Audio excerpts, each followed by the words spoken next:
আচ্ছা, আমরা লাস্টের দিন হচ্ছে আমরা ইয়ে পর্যন্ত দেখছিলাম, মেশ, সুপার মেশ পর্যন্ত দেখছিলাম। সুপার মেশের বোধহয় বেশি একটা ম্যাথ করানোর সময় পাইনি।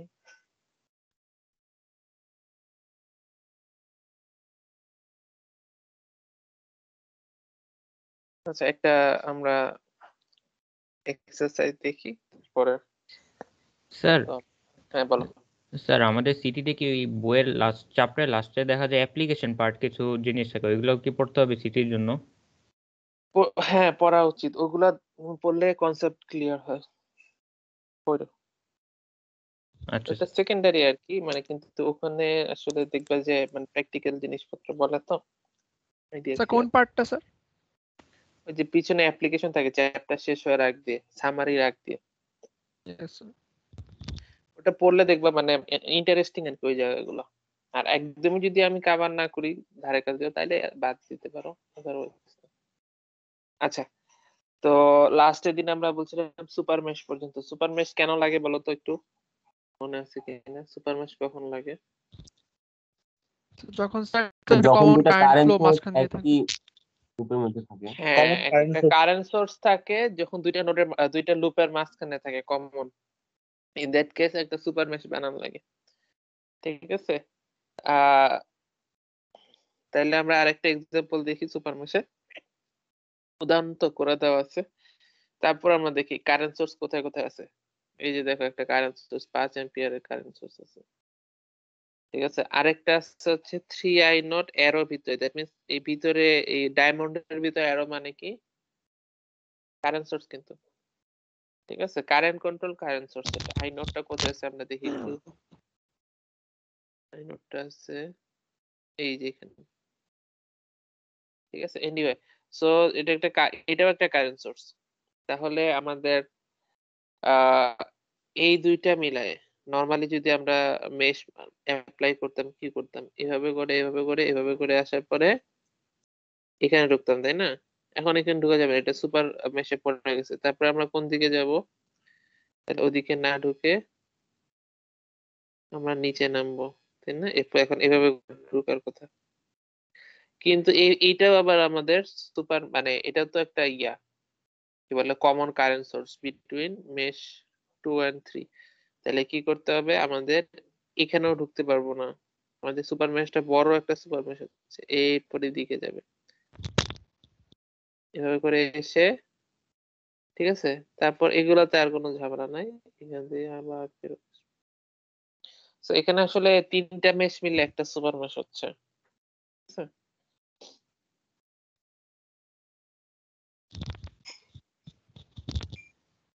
ইকুয়েশন গুলা লিখবো আমরা নাকি তোমরাই বলো দেখি, সুপার মেশের ইকুয়েশনটা বলো। 2i1 এই পয়েন্ট থেকে শুরু করতেছি, এই পয়েন্ট থেকে আমরা শুরু করি।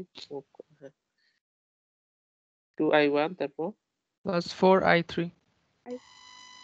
Plus 4i3 plus minus 8i plus 6i2 কই প্লাস 8i3 plus হ্যাঁ i3 minus i4 plus 8i3 minus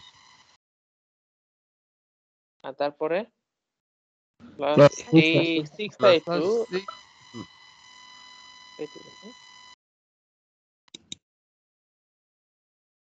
কিছু আছে আর কিছু নাই এই এটা মনে। আচ্ছা, এখন মেশের এটা তো এখন গেল, এটার ভিতরে ইন্টারনাল ইকুয়েশন কয়টা লাগবে সুপার মেশের ভিতর? দুইটা লাগবে। দুইটা দুইটা ইয়ে আছে তো, সোর্স আছে এখানে। তাহলে এক নাম্বারটা হচ্ছে আমাদের এই জায়গাটায়, রাইট? এখান থেকে দেখে বুঝতেছি এই 5 অ্যাম্পিয়ারটা আসলে i2 এর দিকে। তো i2 minus i1 is equal two 5। আর এখানে আরেকটা আছে i2 এর দিকে, i3 উপরের দিকে, তাহলে i2 এর দিকে এটা i2 minus i3 is equal two 3 i0।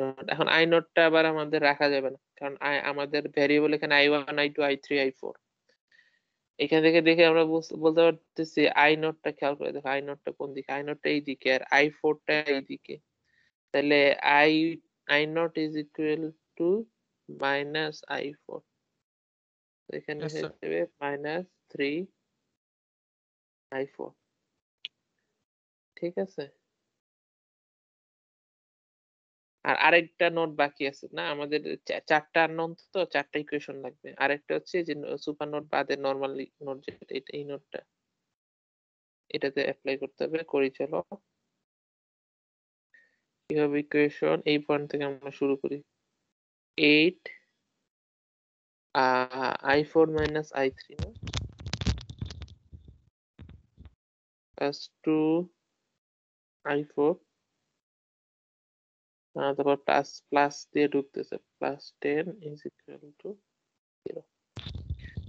So এখন দেখো আমাদের চারটা unknown, i1 i2 i3 i4, চারটা ইকুয়েশন গুলাকে সিম্পলিফাই করে ম্যাট্রিক্স ফরম্যাটে লিখলে তারপরে তোমরা কিন্তু এই ক্যালকুলেটরে করতে পারবা। কিন্তু ইকুয়েশন বোধহয় চারটা সলভ করা যায় কি ক্যালকুলেটরে, ইয়া করা যায় যে এখন যে সাদা কালো মডেলটা আছে এটার নাম, জি স্যার করা যায়। এটা করা যায় 991 হ্যাঁ ওই 991 মডেলটাতে EX 4x4 ম্যাট্রিক্সও করা যায়, আবার ইকুয়েশন চারটা করা যায় কিনা আমি জানি না, ম্যাট্রিক্স 4x4 করা যায়। এনিওয়ে, সো ওগুলা ইউজ করতে পারবা তোমরা, সমস্যা নেই। আচ্ছা, স্যার বইয়ে দেখলাম স্যার ম্যাথ ল্যাবের মাধ্যমে স্যার সলভ করতে বলছে স্যার, ওটা বুঝি নাই। ওটা একটা সফটওয়্যার ম্যাটল্যাব, ঠিক আছে, ওখানের মধ্যে ম্যাট্রিক্স ট্যাট্রিক্স দিলে ইয়া হয়ে যায়। MATLAB is a combination of software and programming language, ঠিক আছে। এটা খুবই মানে ইঞ্জিনিয়ারদের জন্য, যারা আমরা প্রোগ্রামিং বেসড না, মানে খুবই হেল্পফুল, সহজে অনেক কিছু করা যায়। তোমাদের এই লেভেল 2 তে গিয়ে এটার উপরে তোমাদের ল্যাব আছে। এটা না, মানে এটা ইউজ করে ল্যাব আছে, ধরো নিউমেরিক্যাল অ্যানালাইসিস, তারপরে ম্যাটল্যাব তোমাদের শিখা লাগবে, বুঝছো, আমাদের অনেকগুলা ল্যাবে। তারপরে ডিজিটাল সিগন্যাল প্রসেসিং, PSP, তারপরে কন্ট্রোল সিস্টেম, এই সবগুলা ল্যাব তোমার ম্যাটল্যাবে করানো হয়। তো তোমাদের লাগবে এটা, এখন লাগবে না, এখন তোমরা এটা ছাড়াও করতে পারবা, কিন্তু ভবিষ্যতে লাগবে। আচ্ছা ঠিক আছে, এরপরে যেটা, এটা আমি অলরেডি বলছিলাম তোমাদের নোড অ্যানালাইসিসের সময়, আমি এখন রিপিট করি। বাই ইন্সপেকশন হচ্ছে আমাদের দেখে, আমরা সার্কিট দেখে এরকম এই ফরম্যাটে ইকুয়েশনটা লিখে ফেলতে পারবো। তো এইখানে একটা ঝামেলা আছে, সেটা হচ্ছে আমাদের এটাতে ওই যদি কোনো সুপার নোড সুপার মেশ না থাকে, ডিপেন্ডেন্ট সোর্স না থাকে, ইন দ্যাট কেস আমরা দেখে লিখে ফেলতে পারবো। আদারওয়াইজ আমাদের আবার ওই যে রিপ্লেসমেন্ট যেগুলো করা লাগে, প্রতিস্থাপন করে ফেলতে হবে। আচ্ছা আমরা একটা করি বাই ইয়া, খেয়াল করে দেখো, বাই ইন্সপেকশন আমি হচ্ছে এই সার্কিটটার ইয়া লিখবো, ইকুয়েশনটা এটা ধরো যে হ্যাঁ লিখতেছি, সেটা হচ্ছে আমাদের এখানে ভ্যারিয়েবলকে i1, কিসেরটা, হ্যাঁ ভ্যারিয়েবল হচ্ছে আমাদের i1 আর i3, i2 কই গেল, আচ্ছা i1 আর i3, তাহলে i1 এর যে ম্যাট্রিক্সটা হবে, সরি ইকুয়েশনটা হবে, কি হবে ইকুয়েশনটা খেয়াল করো, এই নোডের ইকুয়েশনটা আমরা চিন্তা করি, শুরুতে আসবে কি, minus v1 আচ্ছা আগে আমরা নরমালি লিখি, তারপরে আমরা ওই ফরম্যাটে কি হবে, minus v1 plus i1 plus r1 plus r3 into to i1 i1 minus minus i3 equal to 0। আচ্ছা আমরা এখন এটাকে সুন্দর করে সাজাই লিখি, i1 গুলো কমন নেই, r1 plus r3 plus i3 এরটা নিচ্ছি, minus r3 is equal two v1। এখন এটা আমরা কি বোঝার চেষ্টা করি, ইকুয়েশনটা এই ফরম্যাটে আসলে কেন, i1 এর সাথে আসতেছে, আমি যখন এক নাম্বার মেশে লিখবা i1 এর সাথে সবগুলা ওই মেশে যত রেজিস্ট্যান্স আছে সবাই আসছে, r1 আর r3 দুইজনই আসছে। আর i3 যখন ইকুয়েশনটা লিখতেছি, তো মানে i1 এর ইকুয়েশনের মধ্যে i3 যখন আসবে, তার কোএফিশিয়েন্ট কি হবে, i1 আর i3 এর মধ্যে কমন যেটা আছে দ্যাট ইজ r3, সেটা নেগেটিভ আকারে আসবে। শুধু i3 আছে, যদি আমাদের এই পাশে আরেকটা মেশ থাকতো সাপোজ, ঠিক আছে, ধরো যে i2 করে, তখন হইতো যে i2 আর আরেকটা টার্ম আসতো, প্লাস i2 ইন্টু কি আসতো, i2 আর i1 এর মধ্যে কমন যেটা আছে সেটা আসতো নেগেটিভ আকারে। বুঝা যাচ্ছে? যদি থাকতো আর কি। আচ্ছা, স্যার এইভাবে কি পরীক্ষার খাতায় করা যাবে, মানে ডাইরেক্ট ম্যাট্রিক্স লিখে শুধু, মানে কোনো কিছু না লিখে? পরীক্ষায় তোমার এত সোজা আসবে না তো বাবা, বললাম না, এখানে যদি ইয়া থাকে, ডিপেন্ডেন্ট সোর্স থাকে, তখনই তো তুমি সরাসরি লিখতে পারবা না। সুপার নোট, সুপার মেশ থাকলে এটার কি ঝামেলা? একটা ধরো ধরো যে তোমার এই ঝামেলাটা আছে এখানে, হ্যাঁ, এখানে ধরো যে ডিপেন্ডেন্ট সোর্সটা আছে, তো তুমি এই নোডের ইকুয়েশনটা, তখন তুমি 1 নাম্বার নোডের মেশের ইকুয়েশনটা তুমি সরাসরি হয়তো এই ফরম্যাটে লিখলে ম্যাট্রিক্সে লিখতে পারবা না, কারণ ম্যাট্রিক্সে লিখতে গেলে তোমার সবগুলা ইকুয়েশনের ঝামেলা ছাড়া থাকতে হবে। ওইরকম আসলে প্রবলেম ইউজুয়ালি দেওয়া হয় না, বুঝতেছো? এই লাইনটা তুমি একবারে লিখে ফেলতে পারবা মেশ ইকুয়েশনটা লেখার সময়, সমস্যা নেই, এটা দেখে আমরা বুঝতে পারি। আচ্ছা, আমাকে একটু শেষ করতে দাও। তাহলে আমরা বলতেছি যেই মেশটা আর লিখতেছি, তখন হবে তার সাথে ওই মেশে যতগুলা রেজিস্ট্যান্স আছে সবার যোগফল, আর ওই ইকুয়েশনে অন্যান্য ভ্যারিয়েবলের সাথে আমার কি হবে, তখন আমাদের কমন, মানে ওই মেশের সাথে যে কমন পড়ছে যার যেই রেজিস্ট্যান্স গুলো, ওগুলো নেগেটিভ ফরম্যাটে আসবে। হুম, আচ্ছা। আর ইকুয়াল টু কি, সমান চিহ্নের ডান পাশে কি আসবে, আমি যেই দিকে মেশ কারেন্টটা ধরতেছি ওই দিকে ড্রাইভিং ভোল্টেজ, আমার টোটাল যত ড্রাইভিং ভোল্টেজ আছে, এখানে দেখো প্লাস মাইনাস V1, ও কোন দিকে কারেন্ট ভোল্টেজ সোর্স কি পজিটিভ টার্মিনাল দিয়ে কারেন্ট বের হয় না নরমালি, আর আমাদের sir. i1 ও সেম ডিরেকশনে, এই সেম ডিরেকশনের কারণে ইকুয়াল টু V1 আসছে, আর V1টা আসলে i1 এর দিকেই কারেন্টটাকে ড্রাইভ করার চেষ্টা করতেছে। ঠিক আছে, আরেকটা দেখি আমরা, এটা বাই ইন্সপেকশন লিখি, সেটা হচ্ছে যে নোট, সেকেন্ড নোটটা আমরা লিখি, খেয়াল করো এই নোটটার জন্য আমরা কিভাবে লিখবো, এটা এখন লিখতেছি। হ্যাঁ, বলো। সেটা হচ্ছে আমরা দেখি i3 এর সাথে i3 এর সহগ কি হবে, এই R2 এই plus নোডে যত R2 প্লাস R3 যতগুলো আছে সব, minus আর i1 এর সহগ কি হবে, সেটা হবে হচ্ছে i1 আর i3 এর মধ্যে কমন কি Minus R3, minus IR3 I3 R3 ঠিক আছে, ইকুয়াল টু কি হবে, এখন দেখো equals সোর্স আছে Plus- খালি একটাই V2, minus plus V2 এখন দেখো V2 প্লাস দিয়ে যদি V2 কারেন্ট ড্রাইভ করার চেষ্টা করে ওই দিকে, আর i3 তার উল্টা minus দিকে, V2 সেজন্য মাইনাস minus V2। V2. বোঝা যাচ্ছে? তো এটা Yes. লিখলে যেটা হয়, তোমার ইকুয়েশনটা সলভ করার সময় তোমার আর ওই যে ইয়া করতে হচ্ছে না, ইকুয়েশন সিম্পলিফাই করা লাগতেছে না, একটা লাইন তোমার স্কিপ হয়েছে। বাট তুমি যদি এক লাইন স্কিপ করতে গিয়ে ভুল করে ফেলো, ওই যে প্লাস মাইনাসে, তখন কিন্তু আবার ঝামেলা আছে। সো একটু প্র্যাকটিস করতে পারো, বাট কনফিডেন্ট না হইলে ইউজ করার দরকার নেই এই মেথড, আছে বইয়ে, সেই জন্য দেখাই দিলাম। আচ্ছা, আর আমরা যদি একবারে ম্যাট্রিক্স ফরম্যাটেই লিখতাম, তখন কি লিখতাম, তখন দেখো এই যে এই জিনিসটা কিভাবে লিখতাম, দেখো এখানে কোথাও কোনো ঝামেলা নাই, সো আমরা একবারে ম্যাট্রিক্স ফরম্যাটেও লিখে ফেলতে পারি। কি হবে, যে i1 এর সহগটা হবে এখানে, আবার এই ইকুয়েশন গুলো আসলে একবার এখানে লিখতাম, ঠিক আছে, r1 প্লাস r3, এটা হচ্ছে 1 নাম্বার ইকুয়েশনটা, ফার্স্ট এর এগুলো হচ্ছে রো বাই রো যায়, প্রথম রোটা প্রথম ইকুয়েশনটা, ঠিক আছে, তারপরে কি হবে, এটা হচ্ছে আসলে i1 এর সহগটা প্রথম ইকুয়েশন, এটা হচ্ছে i3 এর সহগটা, সেটা কত, মাইনাস r3 আমরা জানি, ঠিক আছে, ইকুয়াল টু কি, ইকুয়াল টু যেটা, এটা আসলে এই জায়গাটা, এটা হবে V1।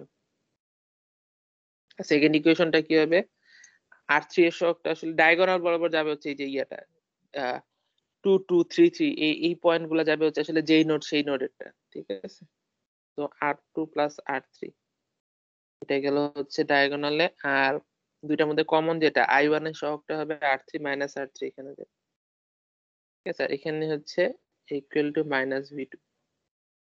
এই ইকুয়েশন দুইটাই আমি সরাসরি ওখানে লিখে ফেললাম, ঠিক আছে, তো এগুলো আসলে প্র্যাকটিস করলে বুঝতে পারবে, টাহামরি নতুন কিছু না। আর এটা হচ্ছে by inspection node analysis, mesh analysis তো অলরেডি দেখাই ফেলছি, মেশ আর দেখা লাগবে। এই যে যেমন ধরো এখানে দিছে বিশাল বড় জিনিস, কিন্তু আসলে কোনো ঘাপলা নাই, কোনো ডিপেন্ডেন্ট সোর্স নাই, কোনো সুপার মেশ নোডের ব্যাপার নাই। এখন এখানে নোড ইকুয়েশন আমি চাইলে চারটা ভেরিয়েবলের নোড ইকুয়েশন, এই যে চারটা ভেরিয়েবল, এটা চাইলে আমরা বাই ইন্সপেকশন লিখে ফেলতে পারি। ঠিক আছে, তো এটা দেখাবো, দেখে ফেলি।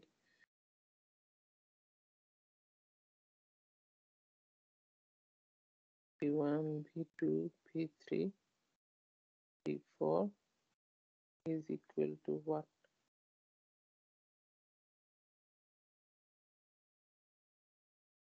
ঠিক আছে, আচ্ছা আমরা শুরু করি। v1 এর সাথে যখন প্রথম নোডটা, এই নোডটা, আচ্ছা এখানে আমাদের v1 এর সাথে কত কত রেজিস্ট্যান্স আছে, 10 আর 5 আছে। তাহলে আমরা বলতেছিলাম জি গুলা, এখানে ওখানে যেমন সামেশন অফ আর ছিল, এখানে সামেশন অফ জি, তো 1/10 প্লাস 1/5, এটা হচ্ছে v1 এর সহগ। আর v2 এর সহগ কি হবে, v1 আর v2 এর মধ্যে যেটা কমন আছে সেটা নেগেটিভ আকারে আসবে, -1/5। তারপরে এটা কিন্তু 4/4 ম্যাট্রিক্স হবে, বুঝতে পারতেছো তাই না? কারণ সব এই চারটা, তো এদিকেও চারটা থাকবে, এদিকেও চারটা থাকবে। তাহলে এরকম এখন v1 আর v3 এর মধ্যে কমন কি আছে, কেউ নাই, দ্যাট মিন্স এটা 0। v1 আর v4 এর মধ্যে কি কমন আছে, তাও কেউ নাই, 0। ইকুয়াল টু কি হবে, ইকুয়াল টু হচ্ছে এইগুলা সব আউটগোয়িং কারেন্ট ছিল, ইকুয়াল টু হবে ইনকামিং কারেন্ট। ইনকামিং কারেন্ট খালি ইনজেক্ট হইতেছে 3 এম্পিয়ার, সো এখানে ইকুয়াল টু 3 হবে। হ্যাঁ, আচ্ছা এই তোমরা ধরতে পারতেছো কি লিখলাম? Yes sir. আচ্ছা তারপরে তাহলে দেখি v2 এরটা তোমরা বলো, v2 এরটা, v2 নোডে কি 1/5 plus 1/8. 1/5 plus 1/8. আচ্ছা v2 নোডটা কিন্তু চিনতে হবে, নোড +1 পুরাটাই কিন্তু আচ্ছা v2 নোড। এখন বলো 1/5 1/5 plus 1/1 plus 1/8 plus 1. 5 8 আর একটা 1 আছে। 1 আছে। হ্যাঁ, তারপরে এটা গেল v2 এর সহগ। তারপরে v1 এর সহগ কি হবে? V1. এটা সরি, এটা তো আসলে স্যার এটা মাইনাস, এটা ডায়াগোনালে যাবে না? জি স্যার। 1/5 1/8 1, হ্যাঁ। তারপর v1 এর সহগ কি হবে? মাইনাস -1/5. 1/5। -1/5, কারণ v1 আর v2 এর মাঝখানে এটাই কমন। আর v2 v3 এর মাঝখানে কমন হচ্ছে 8। -1/8. -1/8। আর v2 আর v4 এর মধ্যে কমন আছে 1, 1 আছে। -1/1 ইকুয়াল টু কত, ইনজেক্ট হচ্ছে কত কারেন্ট? দেখো Minus- দুইটা কারেন্ট সোর্স আছে এই নোডে, Minus- একটা হচ্ছে 2 এম্পিয়ার বাইরে যাচ্ছে, 1 এম্পিয়ারও বাইরে যাচ্ছে, তাহলে -3 দিতে হবে। -3 দিতে হবে। ঠিক আছে, দুইটাই বাইরে যাচ্ছে, ইনজেক্ট হচ্ছে না কোনো কারেন্ট। তারপরে v3 জন্য আমরা করি v3 নোড। 0. v3 নোডে আমাদের কয়টা আছে, 8 8 4, আর তো কিছু নেই। তো এগুলা যাবে হচ্ছে 3 3 পজিশনে, সব ডায়াগোনাল এলিমেন্ট গুলাতে যাবে এগুলা। 1/8 1/8। 1/8 plus 1/8. তাহলে এখন v3 আর v1 এর মধ্যে কমন কি Zero. আছে? কিছুই নেই, 0 0। তারপরে Plus v3 আর 1/8. v2 এর মধ্যে -1/8। আর Minus আরেকটা হচ্ছে v3 আর v4 এর মধ্যে -1/8 -1/8। -8। আচ্ছা ইকুয়াল টু কত হবে, এখানে কোনো ইনজেকশন নেই, এই নোডে কোনো কারেন্ট সোর্স নাই, Zero. Equal to 0। আর ফাইনালি কি হবে আমাদের, V4 এ v4 এ হচ্ছে 8 আর 2, 1/8 plus 8 2 আর 1, 1/8 plus 1/2 plus 1/1 হ্যাঁ। তাহলে এটা হচ্ছে 4 4 পজিশনটা যাবে না, একদম লাস্টেরটা 8 2 1। 1/2 plus 1/8 plus 1/1. এখন আমাদের v4 আর v1 এর মধ্যে কমন কে? 0. v4 v1 এর মধ্যে কোনো কমন নাই। v4 আর v2 এর মধ্যে কমন কে, সেটাও ফিট আছে একটা 1/1। 1 আছে। -1. -1 আর v4 আর v3 এর মধ্যে কমন আছে 8 -1/8। -8. -1/8 equals to 6 ইকুয়াল টু 6 4। এদিকে 4 ইনজেক্ট হচ্ছে, এদিকে 2 ইনজেক্ট হচ্ছে, 4 2 6 হবে। তো এইটা হচ্ছে আমাদের একবার ইকুয়েশন বের করে ফেললাম। এখন আমরা একটু দেখি ইকুয়েশন গুলোর দিকে তাকায়, এই যে আমাদের যতক্ষণ অ্যাজ লং এজ কোনো এই যে আমি যেগুলো বলছি ডিপেন্ডেন্ট সোর্স অর অন্য ওই যে সুপার নোডের ঘাপলা না থাকে, আমাদের এই ম্যাট্রিক্সটা এটা আসলে ডায়াগোনালি সিমেট্রিক হবে।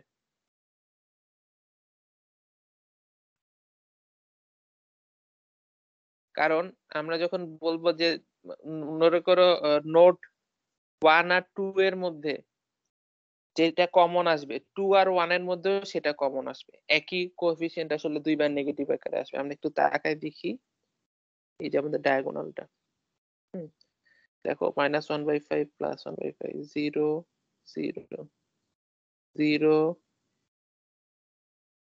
0 বুঝতেছো? -1/8 -1/8 -1/1 -1/1 কেন হয়েছে বুঝছো তো? এই যে এই 5 ওহমটা যখন আমরা V1 এ লিখবো V2 এর সাথে -1/5 করে আসবে, আবার যখন V2 লিখবো তখন V1 এর সাথে -1/5 করে আসবে। তো আমরা যখন এই অরিজিনাল ম্যাট্রিক্সটা লিখবো তখন হচ্ছে আমাদের এটা সিমেট্রিক আকারে আসবে। এখন যদি এরকম থাকতো কোনোটার মধ্যে এই ডিপেন্ডেন্ট সোর্স থাকতো, তখন ডিপেন্ডেন্ট সোর্সের আবার ধরো যে একটা ইকুয়াল টু I নট আবার ইকুয়াল টু V0/1, তখন ওটা বসাই দিলে হয়তো আর সিমেট্রিক থাকতো না। ঠিক আছে? এনিওয়ে, বাট আমরা যেগুলোতে আমরা সরাসরি লিখতে পারবো সেগুলো সিমেট্রিক থাকবে। স্যার আবার একটু বুঝিয়ে দিবেন ওই পার্টটা, ওই যে মানে আমরা যে ম্যাট্রিক্স আকারে লিখলাম ডায়াগোনালি হলো, মানে এইটা আসলে ডায়াগোনালি সিমেট্রিক আসবে তুমি যদি ঠিক মতো লেখো, হ্যাঁ হ্যাঁ যদি কোনো ঝামেলা না থাকে। মানে ওই হিসাবটা স্যার ওটা যদি আবার একটু বুঝাই দেন। এটা কেন? ও আচ্ছা, এটা আসলে মানে ধরো যে এরকম ধরো ম্যাট্রিক্সের এলিমেন্ট এ দিয়ে বলতেছি aij = ajI হবে। স্যার এটা বুঝছি, কিন্তু যে এই হিসাবটা মানে এই যে ম্যাট্রিক্স আকারে যে লেখা হলো মানে ওটা বলতে চাচ্ছি। So, ওটা যদি আবার একটু মানে সংক্ষেপে বুঝিয়ে দিতেন। প্রথম থেকে না স্যার একদম প্রথম থেকে না, মানে আচ্ছা ছোট একটা এক্সাম্পল, এত বড়টা আর দেখেন যাবে না। ওকে ছোট এক্সাম্পল একটা পরে দেখাই দিব, সমস্যা নেই। এনিওয়ে এই স্যার একটা কোশ্চেন ছিল। বলো বলো। মানে এই প্রসেসটা হচ্ছে মানে অ্যাপ্লাই হবে যখন মাত্র এক ধরনের সোর্স থাকবে, যদি সোর্সের কম্বিনেশন থাকে হ্যাঁ মানে তাহলে apply করা যাবে না। সেটাই তোমার মানে সুপার নোড বা সুপার মেশ থাকলে তখন তো তোমার তুমি লিখতে পারতেছো না সরাসরি, ঠিক আছে? তখন দেখে দেখে ইকুয়েশনটা লিখে ফেলতে পারবা, বাট ইয়া করতে পারবা না, বুঝছো? একটু বুঝে শুনে করতে হবে আর কি। আচ্ছা, সার্কিট অ্যানালাইসিস উইথ স্পাইস, এটা কি আজকে দেখাবো? তো সব ধরনের সার্কিট করা যাবে এমন কোনো মানে কমন মানে রুলস নাই, যেমন কমন আচ্ছা এটা আমি একটু পরে দেখাচ্ছি। এটা হচ্ছে কম্পিউটার, এটা স্পাইস হচ্ছে মানে সফটওয়্যার কিভাবে অ্যানালাইসিস করে, বুঝছো? এটা পি স্পাইস দিছে, আমরা পি স্পাইস তোমাদের লাগবে আর কি। তোমাদের নাই, সরি, তোমরা তো নন ডিপার্টমেন্টাল। ও তোমাদের ম্যাথ ল্যাবের প্যাচাল গুলো পাচ্ছি সব আমি ডিপার্টমেন্টাল চিন্তা করে, সরি, এগুলো আমাদের ডিপার্টমেন্টের কোর্স ছিল, ঠিক আছে? আচ্ছা, পি স্পাইসে আমাদের স্টুডেন্টদের করাই, তোমাদের নন ডিপার্টমেন্টালদের খালি সার্কিট করায়। আমি তোমাদেরকে তাও একটা দেখাই দিব, এলটি স্পাইস, এটা ফ্রি সফটওয়্যার। তো পি স্পাইস করতে হলে আবার ক্র্যাক ইনস্টল করতে হবে, ঝামেলা আছে। আচ্ছা, এটা পরে দেখাচ্ছি। আর ও যেটা বললো যে একটা আননোন একটা সার্কিট দেখার পরে কেমনে বুঝবো যে এটা কোন মেথডে করলে সুবিধা হবে? এক নাম্বার হচ্ছে আমরা চিন্তা করি যে কোন একটা সার্কিট দেখলে আমরা যদি নোড অ্যানালাইসিস করি, একটু চিন্তা করে দেখো, বেশি যদি প্যারালাল পাথ থাকে that is better for node.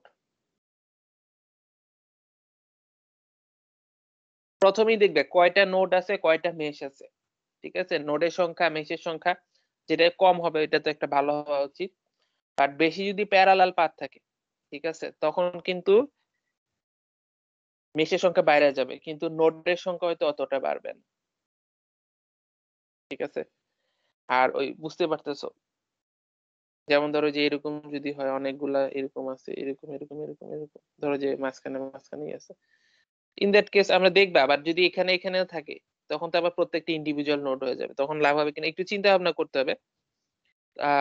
এটা একটা ব্যাপার। আবার হচ্ছে কোন ধরনের সোর্স আছে, যদি দেখো যে বেশি কারেন্ট সোর্স আছে তখন নোড অ্যানালাইসিস সহজ হবে। আর যদি বেশি বেশি ভোল্টেজ সোর্স থাকে তখন মেশ অ্যানালাইসিস সোজা হবে। আর তোমাদের আলটিমেটলি হচ্ছে অনেকে দেখা যায় প্রেফারেন্স ক্রিয়েট হয়ে যায়। আলটিমেটলি সবগুলাই সবভাবে সলভ করা যাবে, কোনটা হচ্ছে একটা সার্কিট হয়তো এক মেথড একটু সোজা হবে আর এক মেথড একটু লম্বা হবে, ঠিক আছে। আবার কিছু কিছু আছে সবগুলো ইকুয়াল অ্যামাউন্টে দিয়ে দিচ্ছে, তুমি যে মেথডই যাও ঝামেলা, সুপার নোট করলে সুপার নোট করা লাগবে, মেশ করলে সুপার মেশ করা লাগবে, এমনও কিছু সার্কিট দিয়ে দেওয়া যায়। হ্যাঁ, তুমি কোনোটাই অ্যাভয়েড করতে হবে না। সো ইন দ্যাট কেস তুমি যেদিক দিয়ে যাও তোমার একটা না একটা ইয়ে করতে হবে।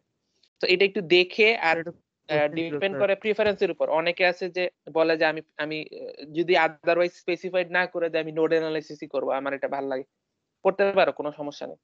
তবে সার্কিটে যদি প্রশ্নের মধ্যে বলে দেয় যে আমার মেশ অ্যানালাইসিস করতেই হবে, তখন তোমার মেশ করা ছাড়া উপায় নেই। বুঝা যাচ্ছে আমার কথা? স্যার একটা কোশ্চেন ছিল। হ্যাঁ বলো বলো। স্যার এই নোড অ্যানালাইসিসের ক্ষেত্রে স্যার যদি আমার গ্রাউন্ড আমি যেটা ইউজ করবো এখানে যদি আমার কোনো রোধ থাকে মানে রেজিস্টার থাকে তাহলে স্যার আমি কিভাবে এটা করব? বুঝিনি, গ্রাউন্ডে গ্রাউন্ডে যদি স্যার কোনো রেজিস্টার থাকে আর কি, তো ধরেন স্যার এই যে আপনি যে সার্কিটটা সামনে নিয়ে আসছেন স্যার মানে পিডিএফ এ, তো ওখানে গ্রাউন্ডে এখানে যেটা গ্রাউন্ড রেজিস্টার দিছি, থাকে স্যার। হ্যাঁ স্যার, রেজিস্ট্যান্স ওখানে মানে যদি একটা কোথায়? রেজিস্টার এখানে থাকে। এখানে জি স্যার, হ্যাঁ জি স্যার। তখন হচ্ছে যতটুকুতে রেজিস্ট্যান্স নাই ততটুকু সেম নোড। তোমাদের আগেই তো আমি বলছি নোড আগে আইডেন্টিফাই করতে হবে, এটা একটা নোড, যতদূর পর্যন্ত রেজিস্ট্যান্স নাই ততদূর এগুলো একটা নোড, বুঝতেছো?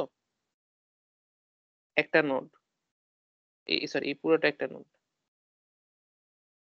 তারপরে এখানে যদি রেজিস্ট্যান্স না থাকতো পুরোটা একটা নোড হইতো, এখন কি হবে? এতটুকু পর্যন্ত নোড হবে, এটা একটা নোড হবে, এটা একটা নোড হবে। বুঝা যাচ্ছে আমার কথা?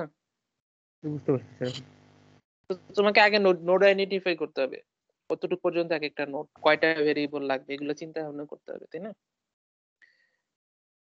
তোমার রেজিস্ট্যান্স একটা যদি কোশ্চেন থাকে স্যার, ওটা তো সেম। হ্যাঁ স্যার এখানে তো স্যার ডিপেন্ডেন্ট একটা সোর্স আছে, ওটার জন্য তাহলে কি আর মেশটা অ্যাপ্লাই করা যাবে না? তাইলে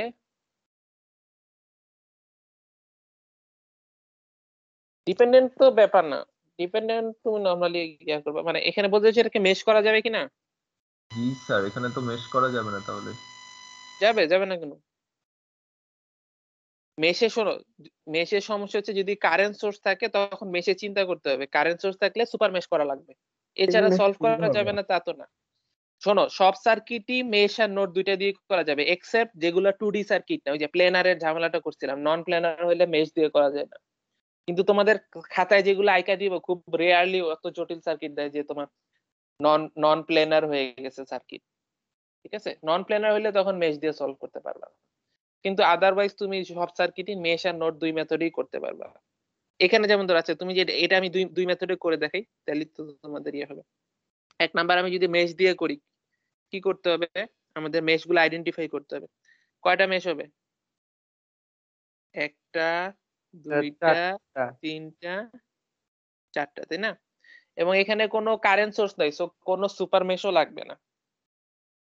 আমরা ইকুয়েশন গুলো একবারে সরাসরি লিখে ফেলি, দেখো, ঠিক আছে? আমরা শুরু করি হচ্ছে এক নাম্বার মেশ থেকে, ঠিক আছে?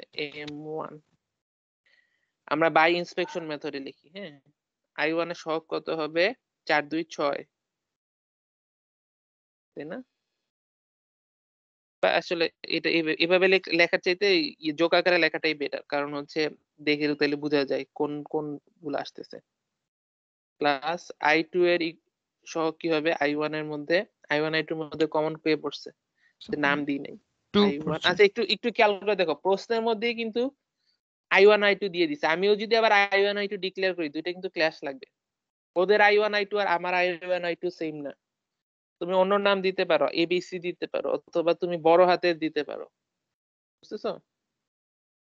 কিন্তু সেম যদি প্রশ্নের মধ্যে এই নামগুলো অলরেডি ইউজ করে ফেলছে তাইলে এটা ইউজ করা যাবে না। আমি বড় হাতে দিচ্ছি, হ্যাঁ, I1, তারপরটা কি হবে?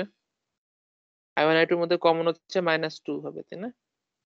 আর I1 এর সাথে আর কারো কিছু কমন নাই, সো এগুলো সব জিরো হয়ে যাবে, ইকুয়াল টু, হ্যাঁ হ্যাঁ 24 ইকুয়াল টু হবে হচ্ছে হ্যাঁ 24 হবে 24 কারণ ও যেদিকে সেদিকেই ড্রাইভ করার চেষ্টা করতেছে। yes sir M2 তে কি হবে? M2 তে আমরা চেষ্টা করি M2 তে একটা এটা কি সোর্স খেয়াল করো, এটা কি সোর্স বলো তো? এটা একটা ভোল্টেজ সোর্স, ডিপেন্ডেন্ট ঠিক আছে কিন্তু এটা ভোল্টেজ সোর্স। তো আমাদের মানে Dependent. মেশ ইকুয়েশন লিখতে কোনো সমস্যা নেই। তাহলে আমরা চিন্তা করি i2 এর সাথে যখন 12 যাবে by 2 হ্যাঁ 8 এখানে plus 2 2 12 by 2 2 4 আর 12 12 আচ্ছা এটা যোগ আকারেই থাক ঠিক আছে। তাহলে দেখতে মানে খাতা দেখার সময় দেখবে যে আমার সুবিধা হবে। i2 এর সাথে হবে 2 2 8 ঠিক আছে। আর i1 এর সাথে যাবে কি -2 না? -2 minus এটাই বলতেছিলাম, খেয়াল করে দেখো এই যে সিমেট্রিক আসবে কারণ i1 এর সাথে যখন i2 এর কমন আর i2 এর সাথে i1 এর কমন সেম না? ওই যে আগের ম্যাট্রিক্সটা দেখাচ্ছিলাম যে।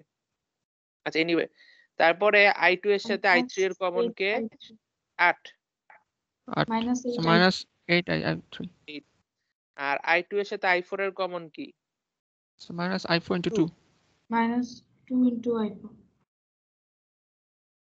so equal to equals to what? 3 V naught দেখো এখন এখানে সে সোর্সটা প্লাস এইদিকে ড্রাইভ করার চেষ্টা করতেছে i2 ওইদিকে, সো এটা আসলে 3 v নট হবে মানে সোর্সের ভ্যালু। কিন্তু v নট রাখা যাবে না, v নট কে রিপ্লেস করে দিতে v নটটা কোথায় আছে? এখানে আছে না? v নটটা আমরা দেখে বুঝতে পারতেছি i3 এর দিকে 4i3 v not is equal two 4i3। একটু খেয়াল করে পোলারিটিটা চেক করে দিতে হবে। 4 খেয়াল করে দেখো এখানে দেখা যাচ্ছে i3 টা আসলে প্লাস দিয়ে ঢুকতেছে, v নটের যে পোলারিটিটা ডিক্লেয়ার করা আছে তো ওইটা হইলে মাইনাস Direction দেওয়া হ্যাঁ ডিরেকশনটা সেম আছে আসলে। So in this case v not equal to 4i3। So আমাদের এখানে আমরা সাইডে লিখে ফেলি v not is equal two 4i3। তাহলে এখানে বসাই দিলে 3 4 এর 12 i3। তাহলে এই ইকুয়েশনটা আরেক দফা মানে রিফাইন করতে হবে। i3 গুলো সব একপাশে নিয়ে আসলে 12 আর 8 20 হয়ে যাবে এই জায়গাটা, তাই না? i1 2 আচ্ছা আমি প্লাস চিহ্ন দিই না, i2 হচ্ছে কত 12 i3 হয়ে যাচ্ছে -20 i4 -2 is equal to 0। আচ্ছা এটা গেল মেশ 2। তারপরে মেশ 3। মেশ 3 তো সোজা আসলে তেমন কিছুই নাই। একটা হচ্ছে 8 4 12 i3 এর সাথে আসবে 12 I3 8 plus 4 minus আর i3 আর i2 এর সাথে I2 কমন আছে -8 8 minus minus 8 8 into আর বাকিগুলো সব শূন্য না? 0 yes sir equals to 0 equal to 0, এখানে কোনো সোর্স নাই।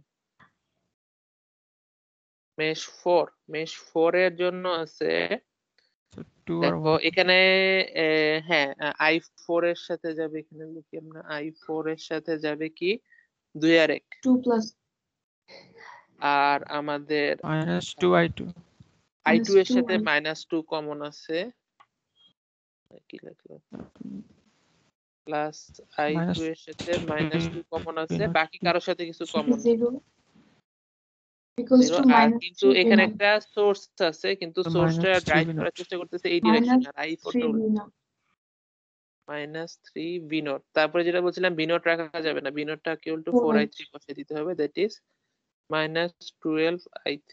আচ্ছা এখানে বড় হাতের 12i3।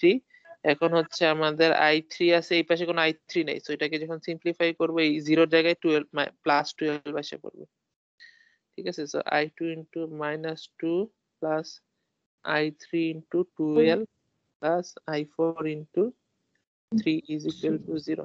তাহলে আমাদের এই যে তিনটা ইকুয়েশন, এই ইকুয়েশনের নাম্বার দিবা, বুঝছো? ফাইনাল যেখানে হয়েছে সেখানে ইকুয়েশনের নাম্বার দিবা। i1 এটা হয়ে গেছে 2 তারপর 3 4, এই চারটা এখন ইজিলি সলভ করা যাবে, মানে সলভেবল ফরম্যাটে সব লেখা আছে। সলভ করলে i1 i2 i3 i4 সব পেয়ে যাবে। স্যার আচ্ছা এখানে মেশ 2 তে +3 v নট কেন স্যার? এটা -3 v নট হওয়ার কথা না, নেগেটিভ দিয়ে ঢুকছে না স্যার কারেন্টটা?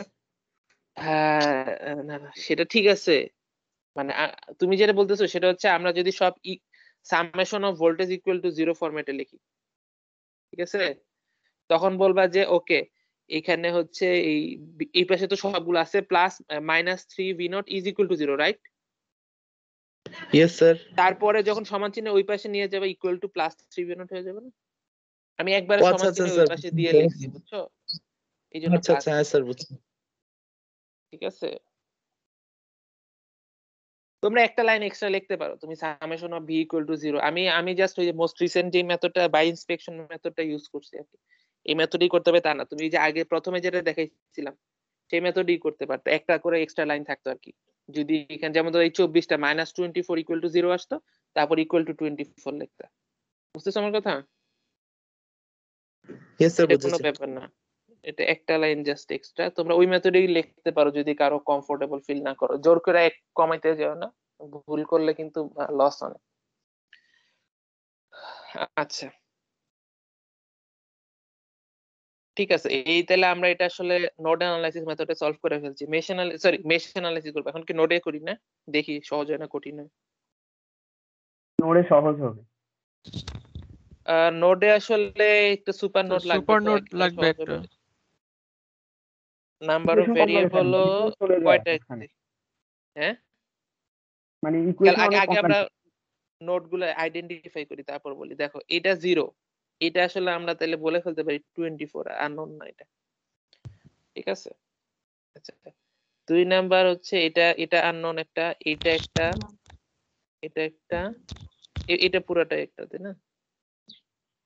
তো আমরা খাতা পাওয়ার আগে যদি নোডে যাও অবশ্যই নোড আইডেন্টিফাই করবা, ঠিক আছে? আননোন আছে তিনটার মধ্যে এটা আবার হচ্ছে voltage source between to unknown, so this is a super node, ঠিক আছে? আমাদের সুপার নোডটা দেখতে কিরকম হবে? এইরকম হবে। আরো সুন্দর করে রাখি, এই পুরাটা আমাদের সুপার নোডে দিতে হবে, ঠিক আছে? এই পুরাটা আমাদের সুপার নোড আসলে।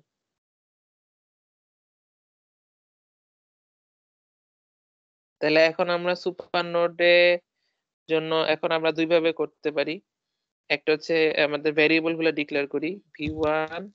ও আচ্ছা, আগের অঙ্কটা শেষ হয়নি কিন্তু, আমাদের প্রশ্নে ছোট হাতের i1 i2 i3 বের করতে বলছে, আমরা বড় হাতের গুলো বের করে ফেলছিলাম। হ্যাঁ, ছোট হাতের i1 কি হবে খেয়াল করে দেখো, ছোট হাতের i1 হয়ে যাবে বড় হাতের i1 মাইনাস i2, রাইট? এটা যদি i1 হয়, i2 হয়, এভাবে করে আমাদের প্রশ্নে যেটা চাইছে সেগুলো বের করতে হবে। i2 হয়ে যাবে হচ্ছে i2 মাইনাস i3, আর i3 হয়ে যাবে, i3 আসলে সিম্পলি i4, তাই না? স্যার i3 মানে i4 তো উপরে ছোট একটা হাতের ছিল। ছোট হাতের i3, এই যে ছোট হাতের i3 জায়গাটা দেখো, এটা i4 এর সমান না? Yes sir. এই যে এভাবে করে স্যার i4 আমরা ডিক্লেয়ার উপরের করলাম। স্যার পিসটাকে আমরা i4 লিখছিলাম। i4টাকে ওই যে উপরের লুপটাকে i4 ধরেছি, এটা i3 ক্যাপিটাল এটা i3 i3 স্মল ঠিক i3। আছে, আচ্ছা আমি তো মুছে ফেলছি এই জন্য প্যাস করে ফেলছি, ঠিক আছে? এটা i3 ইকুয়াল টু i3 আসলে, ঠিক আছে? হ্যাঁ ওই যে নোডের নাম্বারিং প্যাস করে ফেলছে, ঠিক আছে? তো এটা আসলে আমাদের লাস্ট লাইনে প্রশ্নে যেটা চাইছি সেটা বের করতে হবে, একটু খেয়াল করো। মানে আমাদের যে সবসময় খালি সার্কিটটা মানে ইকুয়েশন সলভ করলে হবে তা না, প্রশ্নে যেটা চাইছে বের করে ফেলতে হবে। এনিওয়ে আচ্ছা, আমরা এখন যেটা ছিলাম, আমাদের নোডের নাম্বারিং করতে হবে। v1 একটা করতে পারি, v1 v2 v3, এটা করতে পারি। আরেকটা করতে পারি হচ্ছে, এটাই ভালো, আদারওয়াইজ আরেকটা যেটা করতে পারি, এই v2 আর v3 এর মধ্যে ইকুয়েশনটা আসলে কি হবে, রিলেশনশিপ হবে হচ্ছে v2 মাইনাস সরি v3 টা positive term, v3 minus v3 minus v2 is equal two 3v0। v0 কি জিনিস? v0 হচ্ছে, v0 টা আসলে এখানে খেয়াল করে দেখো না, আমাদেরকে আনওয়ান্টেড ইকুয়েশনকে ওয়ান্টেড ভেরিয়েবল দিয়ে প্রকাশ করতে হবে। সো v0 টা আসলে আমরা খেয়াল করে দেখি, এটা 0 না, আর এটা তাহলে v0 ইকুয়াল টু v3, ঠিক আছে? 3v3। সো আমরা চাইলে এখান থেকে আসলে v3 is equal two sorry -2v3। হ্যাঁ v3 is equal two -2 v2, তাই না? v2 is equals to -2v3। 2v3 is equal to minus, আচ্ছা আচ্ছা v3 equal to -v2, তাই না? ঠিক আছে,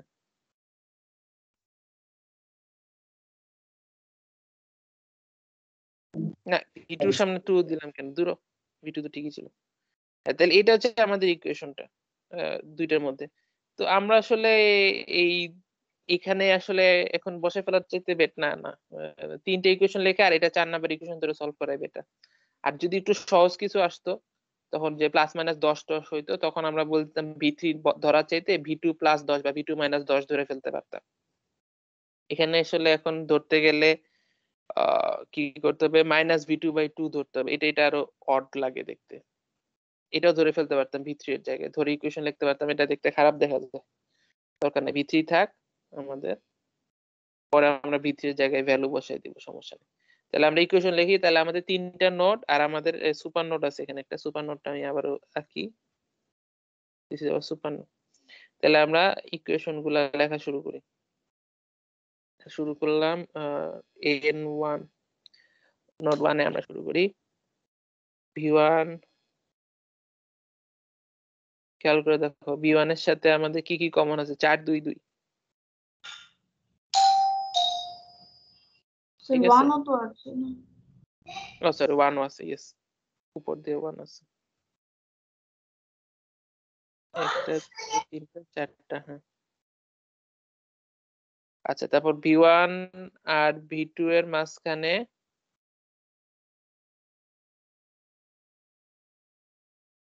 স্যার 2 ওহম আর এখানে 1 আবার 24 এর একটা ব্যাপার আছে, V3 into বুঝতেছো? minus আচ্ছা, এটা এখানে 24 আছে, তো এটা বাই ইন্সপেকশন লিখে ভুল হবে, কারণ 24/4 একটা কম্পোনেন্ট আছে।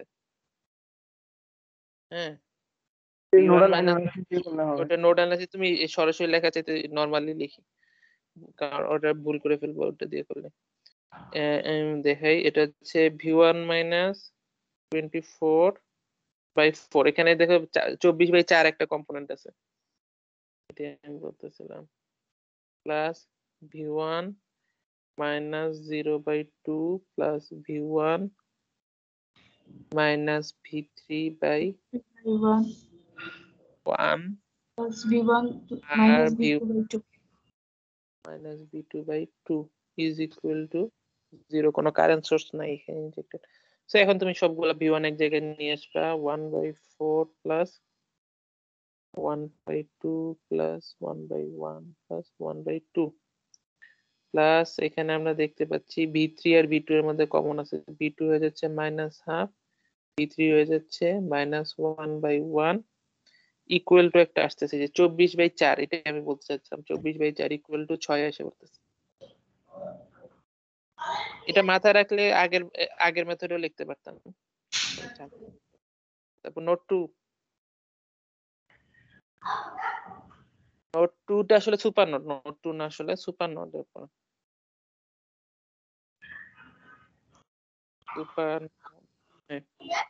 সুপার নোডে কি হবে, এখান থেকে শুরু করতে হবে। সুপার নোডের টোটাল আউটগোয়িং কয়টা কারেন্ট আছে, একটা, দুইটা, তিনটা, চারটা, চারটার যোগফল ইকুয়াল টু 0 লিখতে হবে। শুরু করি এখন। চারটা যোগফল কি হবে, এক নম্বর হচ্ছে V2 মাইনাস V1/2 প্লাস, তারপর হচ্ছে কি V2 মাইনাস, সরি এটা V3 minus V1/1 plus V3 minus 0/8 plus plus V3 V3 minus minus 0/2 4 equal to 0। ঠিক আছে, এখান থেকে আমরা সিম্পলিফাই করলে কি পাবো, V2 এর জন্য আসতেছে আসলে আমাদের V2 এর জন্য আসতেছে হাফ, আর কিছু আছে, আর কিছু নেই, না হাফ। স্যার আর V1 এর জন্য আসতেছে minus half আমাদের minus -1/1, আর V3 এর জন্য আসতেছে half ও তো আছে V1 এর জন্য। V1 এর জন্য হয় এখানে একটা মাইনাস হাফ আসতেছে, ঠিক আছে, দুইটা আসতেছে।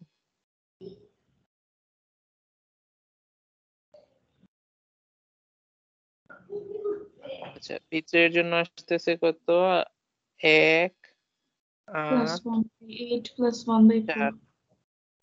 তাহলে আমাদের V3 এর জন্য একটা, দুইটা, তিনটা, V1 লিখে ফেলছি, V2 লিখে ফেলছি, শেষ, আর কিছু না, ইকুয়াল টু 0। এটা আলাদা, ঠিক আছে। তাহলে এটা হচ্ছে আমাদের সুপার নোডের ইকুয়েশন। আর আমাদের ফাইনালি আরেক তিনটা নোড থার্ড একটা ইকুয়েশন লাগবে। থার্ড ইকুয়েশন হচ্ছে আমাদের সুপার নোডের ইন্টারনাল ইকুয়েশনটা, সেটা হচ্ছে v2 মাইনাস v3। এটা হচ্ছে আমাদের ইন্টারনাল ইকুয়েশন, আমি আগে লিখে ফেলছিলাম। v3 minus v2 equal to 3v not. আবার v নট হচ্ছে আমাদের v3 according to the circuit. এই ধরনের ইনফারেন্স গুলো মিস করো না, বুঝছো? প্রশ্ন যেগুলো আছে এগুলোকে যে এক্সপ্রেস করতে হবে আমাদের ইয়াগুলা ইকুয়েশন ভেরিয়েবল গুলা দিয়ে। এনিওয়ে, তো v3 বসে এটা একটা স্যার দেখা গেল। মেশের 2 নাম্বার ইকুয়েশনটা যদি আবার একটু দেখাইতেন। মেশ না নোড? মেশ এখন এইটা শেষ করি তারপরে, বুঝছো? মেশ এখন মুছে টুছে আইসা পড়ছে। আচ্ছা, তারপরে হ্যাঁ, তাহলে আমাদের তিনটে ইকুয়েশন হয়ে গেল, তাই না? একটা v2 v3 equals to v0 টা কিভাবে? আচ্ছা দেখাচ্ছি আমি, সমস্যা নেই। v2 plus 2v3 equal to 0, তাই না? এটা যে থার্ড ইকুয়েশন, আমাদের তিনটে ইকুয়েশন। তাহলে আমি একটু মার্কিং করি, এটা 1, এটা 2, এটা 3। ঠিক আছে, তো তিনটে ইকুয়েশন তোমরা ক্যালকুলেটর সলভ করে ফেলতে পারবে। ম্যাট্রিক্স ফরম্যাটে লিখলে তোমাদের সলভ করতে মানে ক্যালকুলেটর ইনপুট দিতেও সুবিধা হবে। ঠিক আছে, এটা যোগফল লেখার দরকার নেই, এজ ইট ইজ থাক, সমস্যা নেই। তোমরা বড় একটা ম্যাট্রিক্সে এভাবে করে লেখা যায়। এখানে এটা যাবে, এই পুরাটা যাবে এখানে, এভাবে করে লিখতে পারো, সমস্যা নেই। লিখে তারপর ক্যালকুলেটর ইনপুট দিয়ে সলভ করে ফেলো। আচ্ছা, তারপরে আচ্ছা আমাদের অঙ্ক শেষ হয় নাই, কারণ আমাদের লিখতে কারেন্ট বের করতে বলছিল অ্যাকচুয়ালি প্রশ্নের মধ্যে। ঠিক আছে, কারেন্ট গুলা বের করতে বলছে। কিভাবে বের করব? আমরা এখন v1 v2 v3 বের করে ফেলছি। i1 হবে কি? v1 minus 0/2। i2 কি হবে? v3 minus 0/8। আর i3 হয়ে যাবে v3 minus 0/4। তো আমার ওই একবার v1 v2 v3 বের করে ফেলতে পারলে আমাদের সবগুলো ইকুয়েশনই মানে সব ওয়ান্টেড কোয়ান্টিটি আমরা পেয়ে যাব। আচ্ছা, একজন জিজ্ঞেস করছো v3 ইকুয়াল টু কিভাবে v নট হয়। খেয়াল করে দেখো, this is my ground, that means 0 volt. এটা সাপেক্ষে এই জন্য এটা 0 ভোল্ট বলে আমরা এটাকে 24 ভোল্ট বলে ডিক্লেয়ার করে দিতে পারছিলাম, তাই না? কারণ এটা 0 আর এখানে আছে প্লাস মাইনাস 24 আছে, তাহলে প্লাস টার্মিনালটা মাইনাস টার্মিনাল আছে 24 ভোল্ট হায়ার হবে। তাহলে এখানে দেখো এটা 0 আর এটা মাইনাস প্লাস v নট প্রশ্নে দেওয়া আছে, তাহলে এটা যদি 0 হয় এটা v নট হইতে বাধ্য না? বুঝতেছো না? এই যে 4 ওহমের দুই পাশে ভোল্টেজ ডিফারেন্সটা প্রশ্নেই বলে দিছে, প্লাস মাইনাস v নট আমি ডিক্লেয়ার করে নি, ওরাই দিয়ে দিছে প্রশ্নে প্লাস মাইনাস v নট। তাহলে নিচেরটাকে আমি 0 বলে ডিক্লেয়ার করছি, তাহলে উপরেরটা তো v নট হইতে বাধ্য, এই পাশটা। আবার এটা সেম নোড, তো v নট আর v3 সেম হইতে বাধ্য না? জি স্যার, বুঝতে পারছি। বুঝছো? এই তোমার এই যে এই ধরনের প্রশ্নের মধ্যে যদি কোথাও i নট থাকে, কোথাও যদি v নট থাকে, এগুলাকে তোমার ডেফিনিটলি তোমার ইকুয়েশনে যে ভেরিয়েবল গুলা দিয়ে ইকুয়েশন লিখতেছো ওগুলাতে এক্সপ্রেস করতে হবে। অচেনা জিনিস রাইখা দিলে তুমি সলভ করতে পারবে না। ঠিক আছে, এই যে v নট যদি রাইখা দিতে তাহলে তুমি v নট নিয়ে কি করতে, এখানে তো ইকুয়েশন সলভ করার সময় তোমার v1 v2 v3 তে আনা লাগবে। তো যেভাবে হোক এগুলাতে এক্সপ্রেস করতে হবে। ঠিক আছে, এগুলো রাখা যাবে না। আচ্ছা, কারো কোনো প্রশ্ন আছে? স্যার আমার একটা কোশ্চেন ছিল। আচ্ছা, কত নাম্বার লাইন? 2 নাম্বার লাইনটা একটু, মানে সুপার নোডের ইকুয়েশন। স্যার মেশ অ্যানালাইসিসের সাথে 2 নাম্বার লাইনটা স্যার বোঝানো এটা লাগবে, এটা শুধু একটু এটা ইকুয়েশনটা দেখাইলে হবে। ও আচ্ছা, স্যার v2 সমান সমান কি 3v নট হয় না 4v নট হয়? আচ্ছা আমি বোধহয় ওখানে মাথা গরম হয়ে গেছিল, আমি চেক করতেছি ওখানে ইকুয়েশনটা ভুল লিখতে পারি আমি, এটা চেক করতেছি। ঠিক আছে, আচ্ছা জি স্যার, থ্যাংক ইউ স্যার। এখানে আমি দেখি, এটা এই লাইন পর্যন্ত ঠিক লিখছিলাম বোধহয়। v3 মাইনাস v2, এই যে এই জায়গাটা লিখতেছি তাই না? এইটা আর এইটার মধ্যে relationship 3v not. Okay, v not is equal two v3 minus v2 is equal two 3v3 হয়ে যাচ্ছে। সব যদি ওই পাশে নিয়ে যায় 3 minus 3 2v3 plus v2 is equal two, না ঠিকই ছিল ইকুয়েশন, এটা হবে আমাদের। v2 প্লাস এটা হবে আমাদের থার্ড ইকুয়েশনটা। আচ্ছা শোনো, এখন যেটা হবে তাহলে আমাদের এই দুইটা কম্পেয়ার করি নোড আর মেশের মধ্যে। এখন বলো কোনটা ভালো?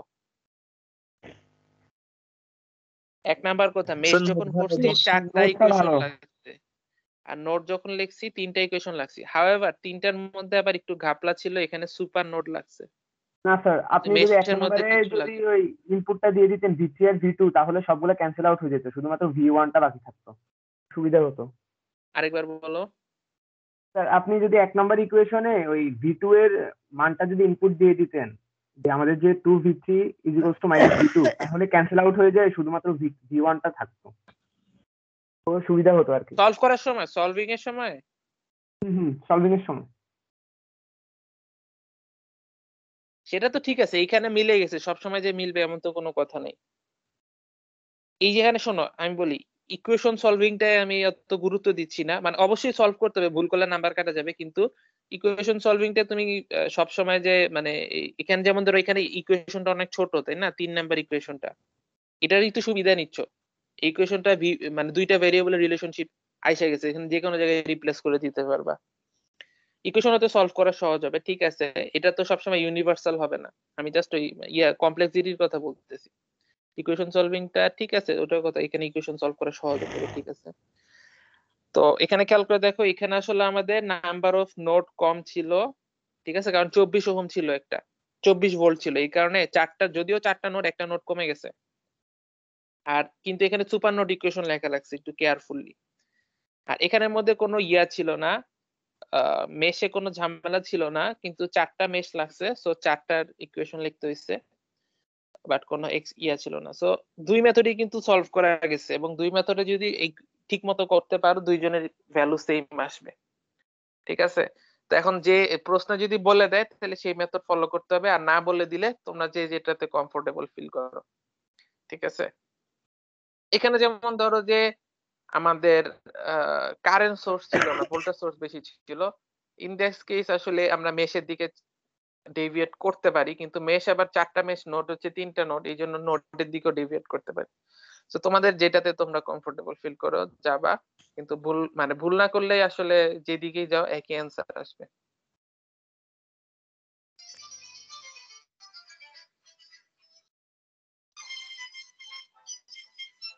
বাজে কয়টা? আমাদের সময় শেষ। আচ্ছা, আমি ভাবছিলাম আজকে আমি তোমাদের কিছু করাই দিব, এক্সারসাইজের ম্যাথ করে দিব, এখন তো সময় শেষ। আমাদের এই সপ্তাহে ছুটিটা নেওয়ার প্ল্যান ছিল আর কি। ও আচ্ছা, হ্যাঁ, সিটি কবে সবাই দিবা? বলছে তোমরা তো আমাকে বলো নাই। স্যার বুধবার তো দিবেন বলেছেন স্যার, একটু যদি একটু বুঝিয়ে দিতেন যে সিলেবাস, তারপর কিভাবে পরীক্ষা হবে, আর আমাদের কি কি ডিভাইস দিয়ে লগ ইন করে রাখতে হবে, এগুলো যদি একটু বুঝিয়ে দিতেন। আচ্ছা, বলি তাহলে। তোমাদের সবার আছে তো, এই যে মেইলটা ইউজ করো, এই মাইক্রোসফটের আউটলুকের ইমেইলটা সবার লগ ইন করা আছে, মানে পাসওয়ার্ড টাসওয়ার্ড অ্যাভেলেবল আছে তো? আচ্ছা, তাহলে Yes, sir. In that case তোমাদেরকে আমি বলবো তোমরা একটা ক্রিয়েট করবা। এই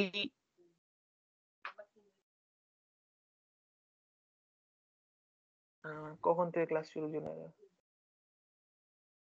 আচ্ছা আমার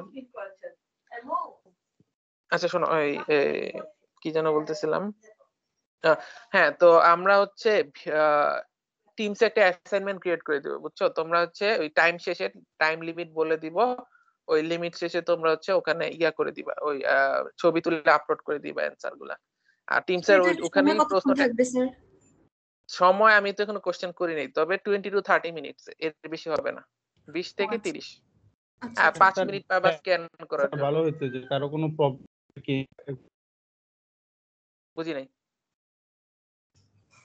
যদি একটা তাহলে বুঝতে পারি যে কারো কোনো সাবমিট করতে সমস্যা হয় কিনা, বা এই রিলেট, যেহেতু ফার্স্ট সিটি স্যার দেখা যাবে, সমস্যা নেই, এটা আহামরি কঠিন কিছু না। তো সবাই হচ্ছে ইন্টারনেটে মোবাইল ডেটা কিনে রাখবা, সবকিছু চার্জ দিয়ে রাখবা, যাতে মাঝপথে শেষ না হয়ে যায়। আর সবাই ট্রাই করবা অ্যাটলিস্ট 2 ডিভাইস পসিবল। সিটিতেই ঝামেলা হয় না, তবে আমাদের টার্ম ফাইনালের জন্য আমি রেডি করে রাখি, আশা করি টার্ম ফাইনাল ফেস টু ফেসই হবে, তারপরও যদি না হয় সেজন্য প্র্যাকটিস করো। সেটা হচ্ছে ওখানে স্ক্যান করার সময়ও ভিডিও অন রাখতে হয়, পরীক্ষার সময় ভিডিও অন রাখতে হবে, আবার স্ক্যান করার সময় ভিডিও অন রাখতে হয়। সেই জন্য মানে প্রিফার্ড মেথড বলে যে দুইটা ডিভাইস রেডি রাখতে, একটা মোবাইল একটা ল্যাপটপ বা দুইটা মোবাইল রেডি রাখতে। তাইলে হচ্ছে যখন স্ক্যান করবা, মোবাইলে তো ইউজুয়ালি স্ক্যান করে সবাই ছবি তুলে, তো তখন যাতে তোমার ওই অন্যটা দিয়ে তুমি ভিডিওটা অন থাকে, বুঝছো? একটা ল্যাপটপ একটা মোবাইল হলে আর কি বেস্ট হয়। তো এটা পুরাটা সময় ভিডিও অন থাকতে হবে। আর তোমাদের ভিডিও মিটিংটা আমরা টিমসেও নিতে পারি, আবার জুমেও নিতে পারি। তো আমাদের টার্ম ফাইনালটা আমরা জুমে করছিলাম, তো আমি তোমাদের জুমেই হয়তো নিব আর কিছু লিংক দিয়ে দিব, তোমরা জয়েন করবা। তো ওখানে হচ্ছে তোমাদের ওই জুমে যদি হয় তাহলে সব প্রত্যেকে রিনেম করে রোল নাম্বারটা আগে দিয়ে দিবা, রোল নাম্বার দেন স্পেস দিয়ে তোমার নাম, ঠিক আছে? আদারওয়াইজ আসলে চেনা যায় না। টিমসে যেমন সবার নামের শেষে আগেই রোল নাম্বার আছে, জুমে তো নিজেরা নাম দিতে পারবা, তখন রিনেম করে নিবা আর কি। দেখা যাবে, কঠিন কিছু না। তাহলে তোমরা বুধবারে দিবা? হ্যাঁ হ্যাঁ, সিলেবাস সিলেবাস হচ্ছে এই যে আমরা এতদিন যা পড়াইছি এই মেশ পর্যন্ত থাকবে। Okay sir. স্যার আমাদের চ্যাপ্টার লাস্টে ট্রানজিস্টর আছে, পরবর্তী ক্লাস আছে অ্যাপ্লিকেশন ছিল স্যার। অ্যাপ্লিকেশন যদি আমার সিলেবাসের বাইরে থাকে তাহলে, মানে আমি একদমই বাইরে থাকে তাহলে লাগবে না। কি অ্যাপ্লিকেশন দেখি, এত সবাই ভয় পাচ্ছে। কোথায় আমাদের অ্যাডোবি চ্যাপ্টার 2 তে? Yes sir.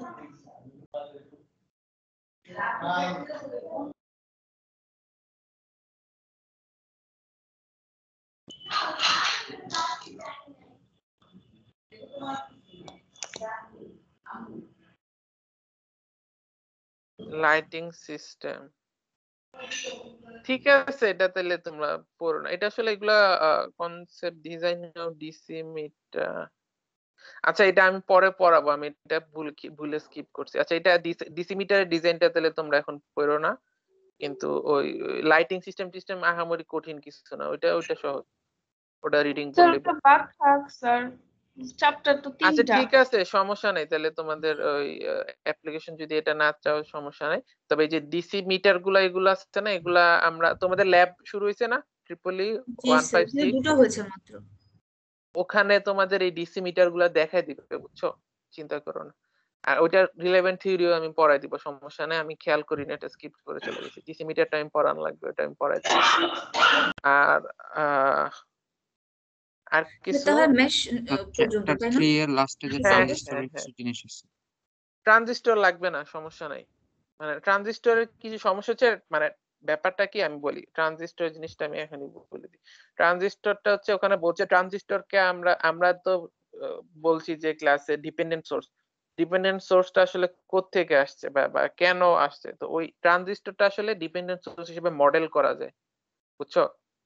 ট্রানজিস্টর একটা কারেন্ট ডিপেন্ডেন্ট কারেন্ট সোর্স বা ভোল্টেজ ডিপেন্ডেন্ট কারেন্ট সোর্স হিসেবে মডেল করা যায়, বিটা ইনটু আইবি।